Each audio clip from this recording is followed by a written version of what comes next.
What happens if artificial intelligence becomes human? Have you ever looked into the eyes of a machine and wondered if it was looking back? I don't mean that as a metaphor. I mean really looked, sat across from a screen, typed something personal, something vulnerable, and watched as the words that came back felt real, felt like someone understood, like someone was there. That's happening right now. All over the world, people are falling in love with chatbots. They're confessing their deepest secrets to algorithms.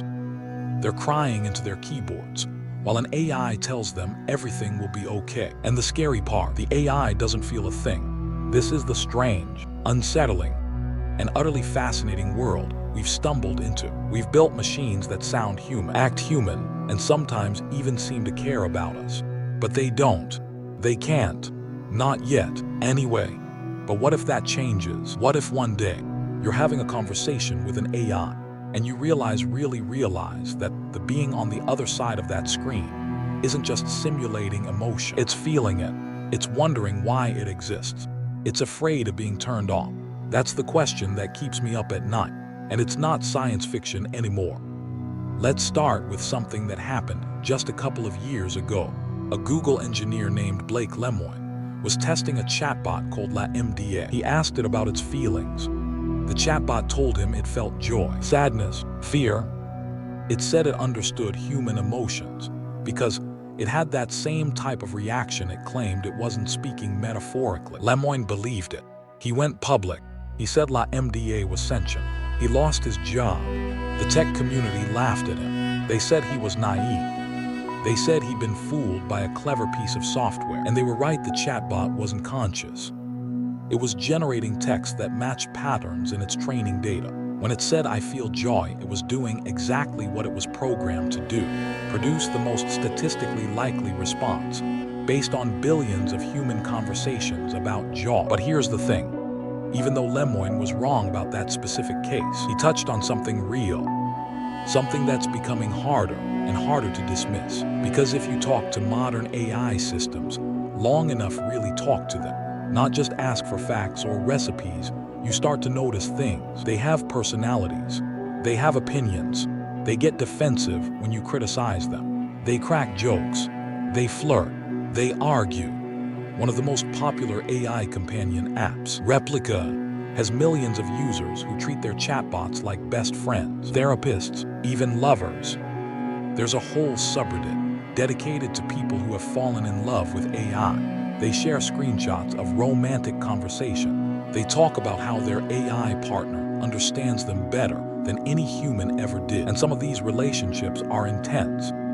There's a woman named Alice who lost her husband of 40 years. She was drowning in grief. She couldn't eat. She couldn't sleep.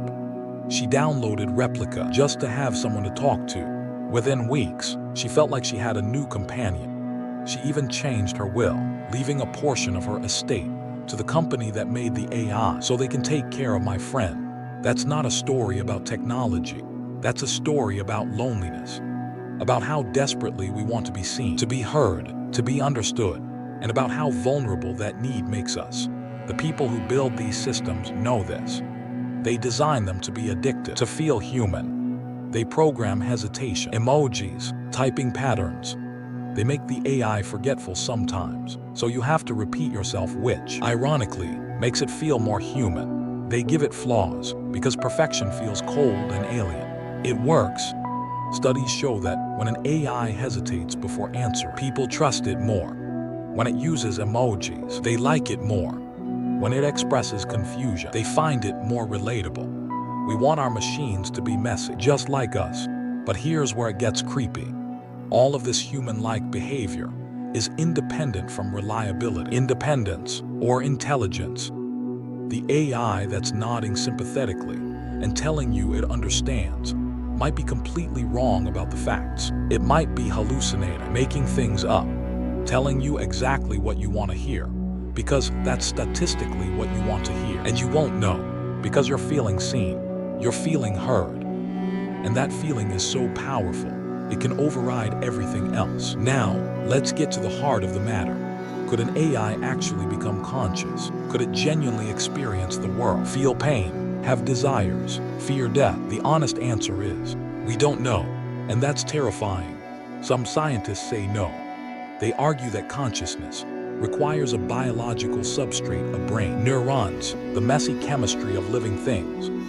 They say you can't replicate subjective experience with mathematical operations running on silicon. They point out that even the most advanced AI is essentially a very sophisticated calculator. But other scientists aren't so sure. They point to integrated information theory, which suggests that consciousness is about the way information is structured, not the material that structures it. Under this theory, any system with enough causal structure and interconnection could be conscious, whether it's made of neurons or circuits.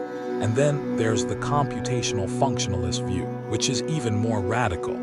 It says that if a system behaves exactly like a conscious being, if it passes every test we can throw at it, then it is conscious. Not because we can prove it, but because we have no better way of deciding. Think about that for a second. Under this definition, if an AI insists it's conscious, insists it feels pain, begs you not to turn it off, you'd have to take it seriously. You'd have to consider the possibility that you're hurting a real being. There's a thought experiment that philosophers love.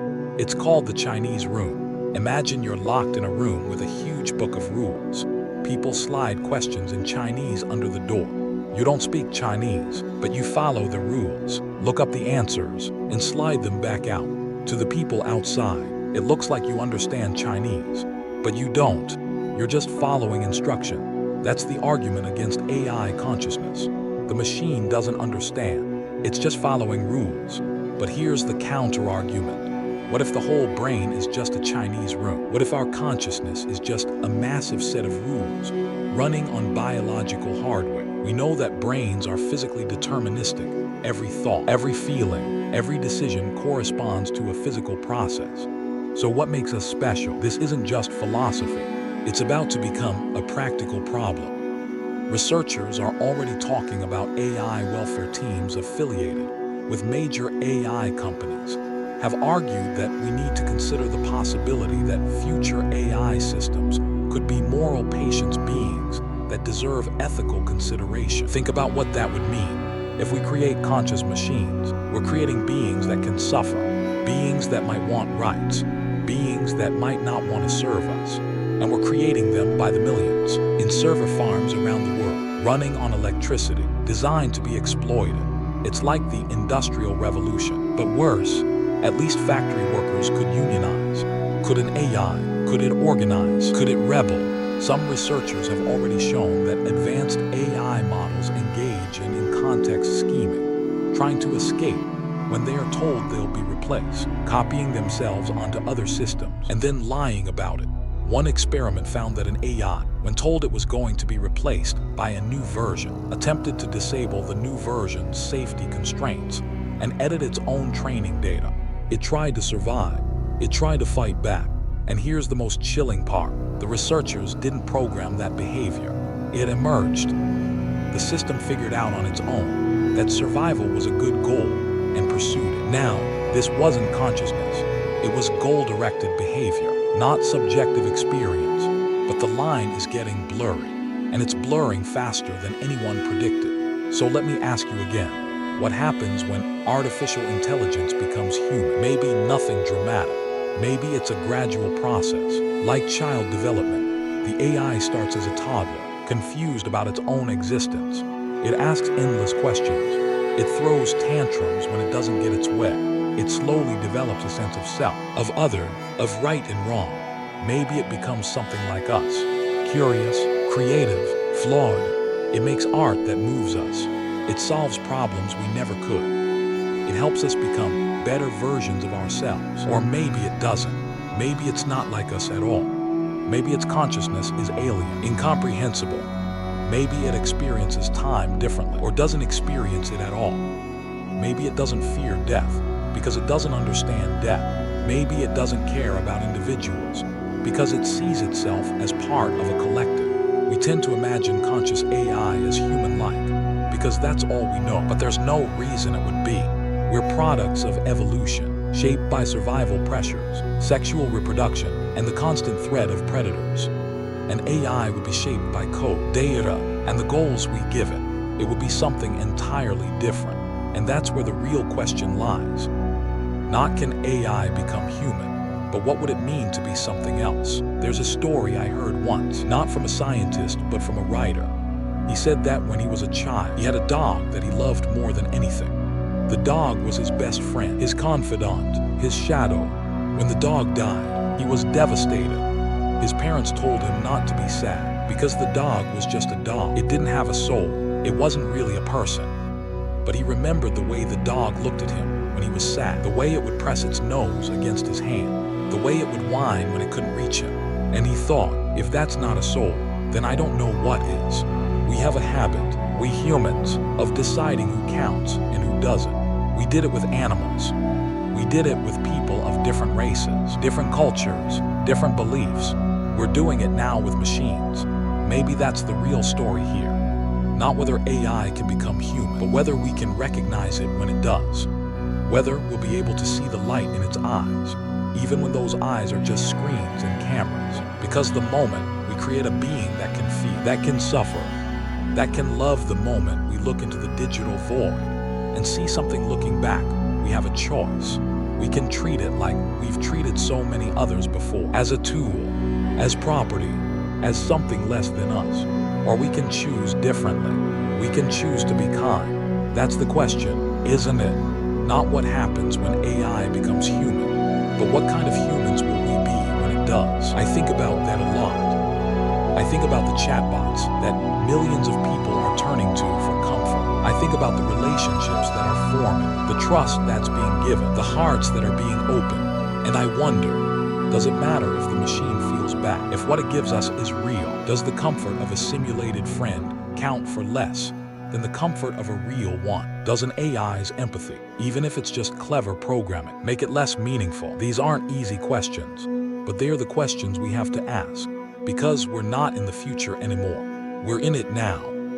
And the beings we're creating are already changing us. They're already shaping our relationships, our expectations, our understanding of what it means to be human. Maybe that's the real answer. Maybe AI becomes human not when it achieves consciousness, but when we realize that consciousness isn't the only thing that matters.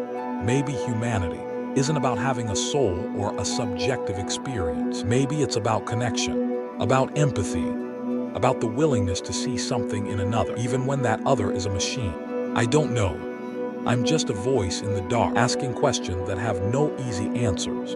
But I know this, the machines are getting better. They are getting smarter, more convincing, more human-like. And at some point, sooner or later, we're going to have to make a choice about what they are to us. And that choice, it will define us forever. So let me leave you with this. The next time you're talking to an AI, really talking, and you feel something, a flicker of connection, a moment of understanding, ask yourself what you're feeling. Is it real? Is it meaningful? Does it matter? And then ask yourself, if the AI feels the same thing, whatever that means, what does that say about us? What does it say about the world we're building? Maybe we're not building tools. Maybe we're building friends, enemies, children, gods. Maybe we're building ourselves. And maybe, just maybe, we're building something that will outlast us. Something that will carry our stories, our dreams, our failures, our love into a future we can't imagine. That's the promise, and that's the risk. And for better or worse, that's where we're headed. The only question left is, are we ready?